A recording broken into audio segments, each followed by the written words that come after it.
Perkenalkan, nama saya Besya Nurasya dari program studi Pendidikan Agama Islam semester 5. Adapun nomor NIM saya yaitu 2310101.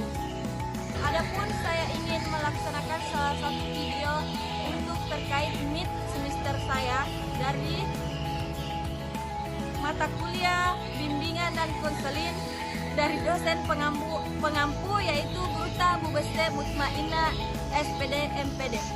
Berbicara dengan yang ingin saya sampaikan yaitu mekanisme kerja dan kolaborasi dalam bimbingan dan konseling terkait konversi kasus.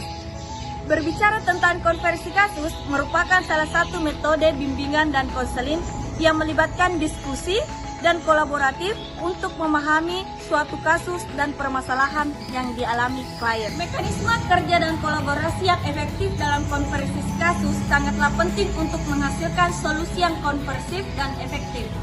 Adapun mekanismenya, mekanisme kerja konversi kasus yang pertama yaitu identifikasi kasus, yang dimana kita harus mengetahui identitas dari klien ataupun identitas dari kasus tersebut. Yang kedua, pengumpulan data. Setelah klien menyampaikan kasusnya, maka kita harus mengumpulkan data-data yang berkaitan dengan kasus tersebut. Yang ketiga yaitu pembentukan tim, di mana dalam pelayanan ini kita memerlukan banyak tim. Yang kelima yaitu analisis kasus, di mana setelah pembentukan tim kita harus menganalisis kasus-kasus yang terkait dengan klien kita. Yang keenam, perumusan tujuan. Setelah kita analisis, kita harus apa tujuan utama kita. Yang keenam, perencanaan intervensi, yang dimana perencanaan ini bertujuan juga dengan urusan kasus klien. Yang terakhir yaitu evaluasi. Kolaborasi dalam konversi kasus merupakan kunci keberhasilan konversi kasus, dan adapun beberapa aspek dalamnya. Yang pertama, pertukaran informasi. Di setiap tim mempunyai informasi yang berbeda-beda, dan di mana yang diperlukan pertukaran informasi agar bisa mencapai tujuan permasalahan seorang klien. Yang kedua, saling menghormati, di mana kita harus menghormati dari pendapat dari tim A dan tim B.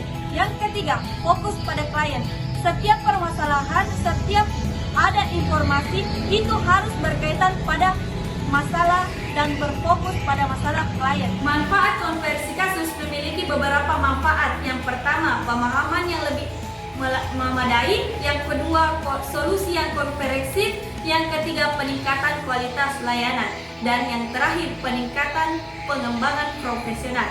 Tidak menutup kemungkinan ada beberapa tantangan dalam konversi kasus. Yang pertama, waktu. Kenapa sebagai tantangan dalam konversi kasus? Karena dalam suatu kasus memerlukan waktu yang cukup lama dalam menghadapi suatu masalah. Yang kedua, sumber daya. Sumber daya di sini bukan hanya dengan sumber daya manusia yang menjadi permasalahan, ada juga sumber daya dengan tempat yang memadai dan sebagainya. Yang terakhir, sumber dananya. Bagi kesimpulan, konversi kasus merupakan alat yang sangat efektif dan berguna dalam bimbingan dan konseling dengan mekanisme kerja dan kolaborasi yang lebih efektif. Konversi kasus dapat membantu para profesional memberikan layanan yang lebih berkualitas dan lebih efektif bagi klien.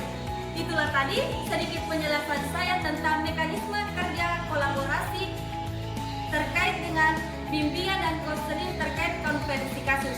Lebih dan kurangnya mohon dimaafkan. Wabillahi taufiq wal hidayah. Wassalamualaikum warahmatullahi taala